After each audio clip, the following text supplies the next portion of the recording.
Student ভিসায় যারা Europe America বা বিভিন্ন দেশে স্টুডেন্ট ভিসা যেতে চান তাদের স্টুডেন্ট ভিসার প্রসেস শুরু হলেই দৌড়াদৌড়ি শুরু হয়ে যায়।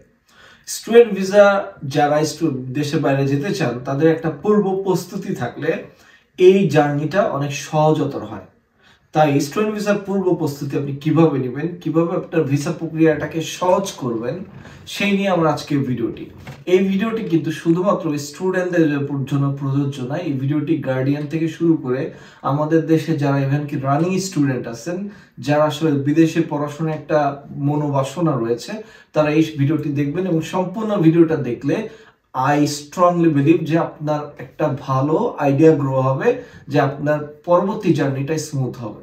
তো চলুন চলে যাই মূল আলোচনা। স্টুডেন্ট ভিসার এই প্রক্রিয়াটিকে আমি 7টি ধাপে ভাগ করেছি। এই 7টি ধাপ ফলো করলে আপনার পরবর্তী জার্নিটা সহজতর হবে। স্টেপ 1 হচ্ছে আপনার পাসপোর্ট। আমরা অনেকেই যেটা করি সেটা হচ্ছে স্টুডেন্ট ভিসায় যেতে চাই বা যে কোনো ভিসার জন্য পাসপোর্ট একটি ম্যান্ডেটরি মানে বাধ্যতামূলক প্রয়োজন। আর এই পাসপোর্টে আমাদের অনেকেরই ভুল থাকে, হয় বাবার নাম, না হলে মায়ের নাম, না হলে নিজের কোনো একটা ভুল থাকেই, ডেট অফ বার্থ বা জন্মস্থান কোথাও না কোথাও আপনি ভুল থাকে। আবার অনেকে যেটা সচেতন অনেকে আছেন যারা এগুলো খেয়াল করেন। আবার অনেকে পাসপোর্ট অনেক আগে করেছেন, মেয়াদ চলে যাচ্ছে বা লস্ট পাসপোর্ট হয়ে গেছে। তো তাদের জন্য আমি যেটা বলবো যে আপনার পাসপোর্টে যদি কোনো ভুল ত্রুটি থাকে সেটাকে কারেকশন করে নেবেন। কারণ আপনার প্রক্রিয়া যখন শুরু হয়ে যাবে তখন আপনার কারেকশন করতে হলে সমস্যা। আর অনেক ধরনের ডিক্লারেশন দিতে হয়, দেন আপনার লয়ারে এফিডেভিট করতে হয়, অনেক ধরনের ঝামেলায় আপনি পড়বেন। তাই পাসপোর্টটা সঠিকভাবে অ্যাটলিস্ট 10 বছরের পাসপোর্ট, যেটা আপনার হচ্ছে ডিজিটাল পাসপোর্ট বলে, এটা করে রাখলে আপনার কাজটা একটা স্টেপ মানে এগিয়ে গেলেন। স্টেপ 2 সেটা হচ্ছে কান্ট্রি সিলেকশন। এই কান্ট্রি সিলেকশনটা ভেরি ইম্পর্টেন্ট ইস্যু। আমরা অনেকেই যেটা করি যে হচ্ছে আমি নিজের অ্যাবিলিটি, অর্থাৎ আমার একাডেমিক ব্যাকগ্রাউন্ড, আমার ল্যাঙ্গুয়েজ সার্টিফিকেট, আমার ফাইন্যান্সিয়াল বাজেট, এই দিকটাকে না গুরুত্ব দিয়ে আমার কোনো ভাই বা আমার কোনো বন্ধু বা আমার কোনো কাজিন অস্ট্রেলিয়া আছে আর আমাকে অস্ট্রেলিয়ায় যেতে হবে, আমার যে ক্রাইটেরিয়া সেটার জন্য মিট করছে কি করছে না সেদিকে আমরা ফোকাস করি না। আমরা চিন্তা করি আমার তো ভাই আছে ধরেন জার্মানিতে, আমি জার্মানিতেই যাবো। কিন্তু জার্মানির রিকোয়ারমেন্ট কি আপনার মিট করে? ব্লক অ্যাকাউন্টে টাকা দেখানোটা কি আপনার পক্ষে সম্ভব? আপনি কিন্তু এটা চিন্তা করতেছেন না। আবার হচ্ছে ধরেন আপনি পোল্যান্ডে দাঁড়াবেন, পোল্যান্ডের জন্য যে মানে আপনার ডকুমেন্টস লিগালাইজেশন প্রয়োজন হয়, এটা আপনি কি করিয়ে আনতে পারবেন? বা আপনার যে ডুয়েল কারেন্সি ক্রেডিট কার্ড লাগে সেটার জন্য কি আপনার যথেষ্ট পরিমাণে অ্যাবিলিটি আছে কিনা? এই যে বিষয়গুলা, অর্থাৎ আপনি আপনার financial ability, academic background, language certificate সবকিছু মিলিয়ে আপনার কান্ট্রি সিলেকশনটা ভেরি ইম্পর্টেন্ট। ফর এক্সাম্পল আপনি কোনো একটা কান্ট্রি সিলেকশন করলেন, এবার ওই কান্ট্রিতে আপনার নেক্সট স্টেপ কি হবে সেটা নিয়ে আমার আলোচনা। সো নেক্সট স্টেপ যেটা সেটা হচ্ছে আপনি কান্ট্রি সিলেকশন করছেন। ফর এক্সাম্পল আপনার কান্ট্রি সিলেকশন হচ্ছে লিথুনিয়া। এখন আপনি লিথুনিয়াতে আপনার কোন সিটিতে যাবেন? আপনি কি ভিলনাসে যাবেন, আপনি কি কাউনাসে যাবেন, নাকি আপনি ইউটেনাসে যাবেন? তো আপনাকে সিলেকশন করতে আপনি কোন সিটিতে যাবেন। ওকে, এখন সিটি সিলেকশন করলেন। এখন সিটি সিলেকশনের কয়েকটা ধাপ আছে, যেমন কোন সিটিতে জব ক্রাইসিস নাই, কোন সিটিতে লিভিং কস্ট একটু কম, কোন সিটিতে গেলে আপনি আপনার টিউশন ফিটা অ্যাফোর্ড করতে পারবেন, কোন সিটিতে কোন আপনার সাবজেক্ট মিলতেছে, সবকিছু মিলে কিন্তু একটা সিটি সিলেক্ট করতে হবে। সো সিটির সঙ্গে সঙ্গে আরো যে বিষয়গুলো আছে, ইউনিভার্সিটি সিলেকশন, প্রোগ্রাম সিলেকশন। এইবার আপনি ধরেন ফর এক্সাম্পল আপনি চুজ করছেন হচ্ছে ভিলনাস সিটি এবং ভিলনাস ইউনিভার্সিটি। এখন ভিলনাস ইউনিভার্সিটির রিকোয়ারমেন্টস কি? সো নেক্সট যে স্টেপটা সেটা হচ্ছে ল্যাঙ্গুয়েজ রিকোয়ারমেন্টস বা রিকোয়ারমেন্টস। যেমন ভিলনাস ইউনিভার্সিটিতে 5 ইয়ার্স এর বেশি স্টাডি গ্যাপ অ্যাকসেপ্ট করে না। দেন আপনার হচ্ছে আইএলটিএস মিনিমাম 5.5 লাগে। দেন আপনার হচ্ছে টিউশন ফি রেঞ্জ হচ্ছে 3.5 থেকে 5,500 ইউরো। তো আপনি দেখেন এইবার যে আপনার ল্যাঙ্গুয়েজ রিকোয়ারমেন্ট মিট করতে পারতেছেন কিনা। আপনার এইচএসসি সিজিপিএ মিনিমাম 4.5 হতে হবে। এখন আপনার স্কোর ধরেন 4.20, তাহলে কি ভিলনাস আপনার সাথে ম্যাচ করলো না? তার মানে আপনি এখন ধরেন ফর এক্সাম্পল ভিলনাস টেকে যাবেন।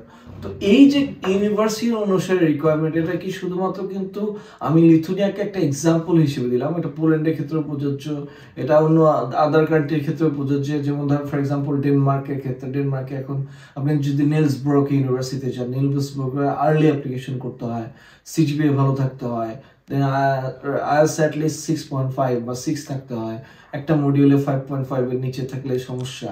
তো এই যে বিষয়গুলো রিকোয়ারমেন্ট চেকলিস্ট, আপনার ওই কান্ট্রিতে, ওই ইউনিভার্সিটিতে, ওই সিটিতে আপনার রিকোয়ারমেন্টস মিলে কিনা, আর ওই রিকোয়ারমেন্টস মিলার জন্য আপনার next step. So next step হচ্ছে ল্যাঙ্গুয়েজ প্রিপারেশন।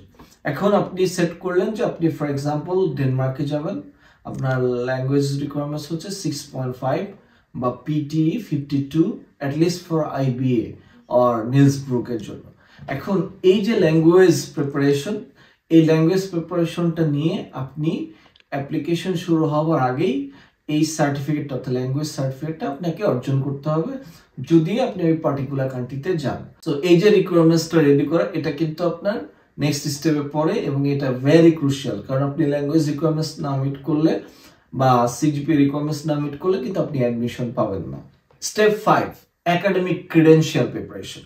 এখন একাডেমিক ক্রিডেনশিয়াল বলতে আপনি যদি ব্যাচেলরে যান, সে ফর এক্সাম্পল ডেনমার্কে, আপনার ইউজুয়ালি পাবলিক ইউনিভার্সিটিগুলোতে 13th ইয়ার এডুকেশন লাগে, তো আমাদের এইচএসসি হচ্ছে 12th ইয়ার।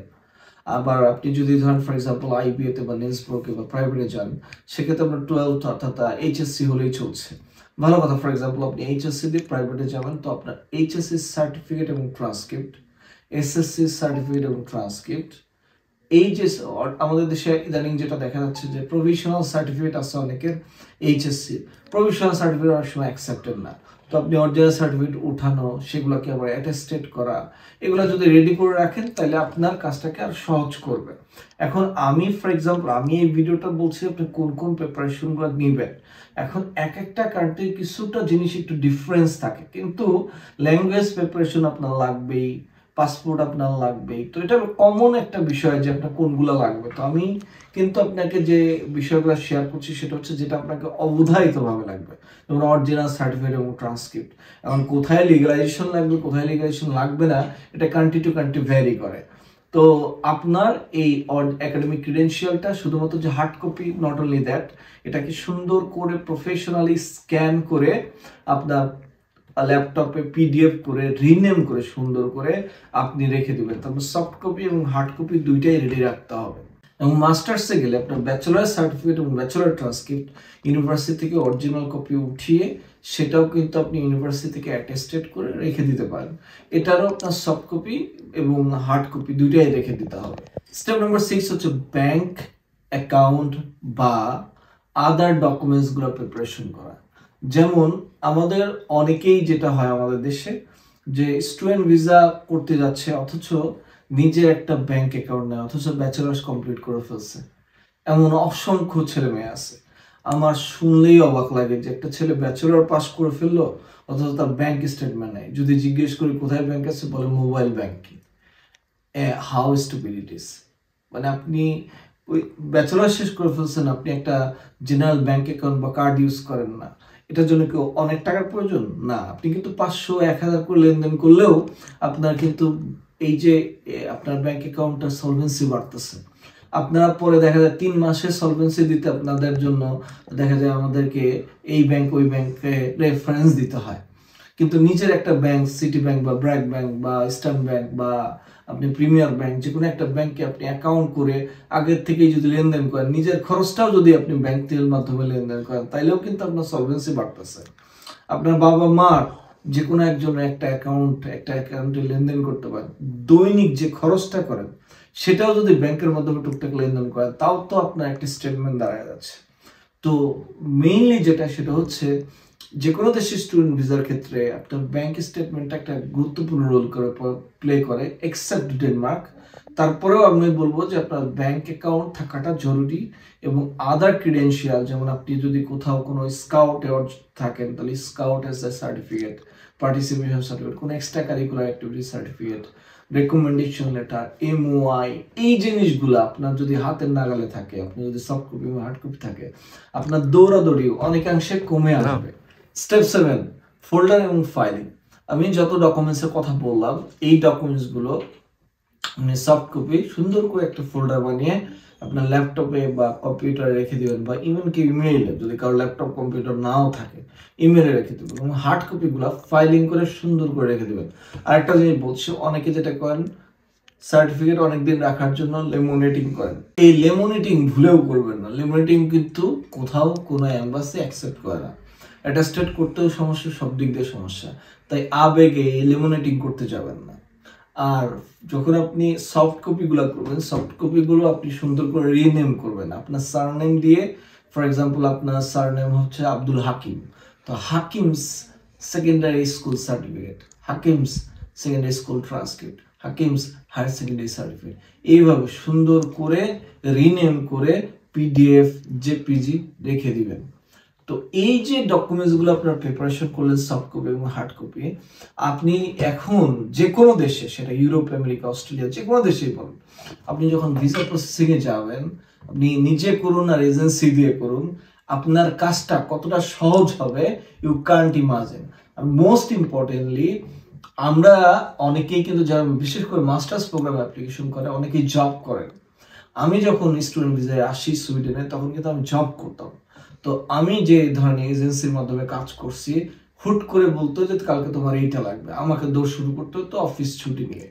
তো এই যে বিষয়গুলা, আপনার যে এই যে দৌড়ি অনেকাংশেই লাঘব হবে যদি এই 7টি প্রক্রিয়া আপনি ফলো করেন। আমি আমার অভিজ্ঞতার আলোকে আমি চেষ্টা করেছি আপনাদেরকে গাইড করতে, যে স্টুডেন্ট ভিসায় আসার যে পূর্ব প্রস্তুতির উপায়টা, এটা ফলো করলে আপনার জন্য উপকার, আপনি কোনো এজেন্সির মাধ্যমে কাজ করলে তাদেরও জন্য সুবিধা, এবং আপনি নিজে কাজ করলে আরো বেশি সুবিধা।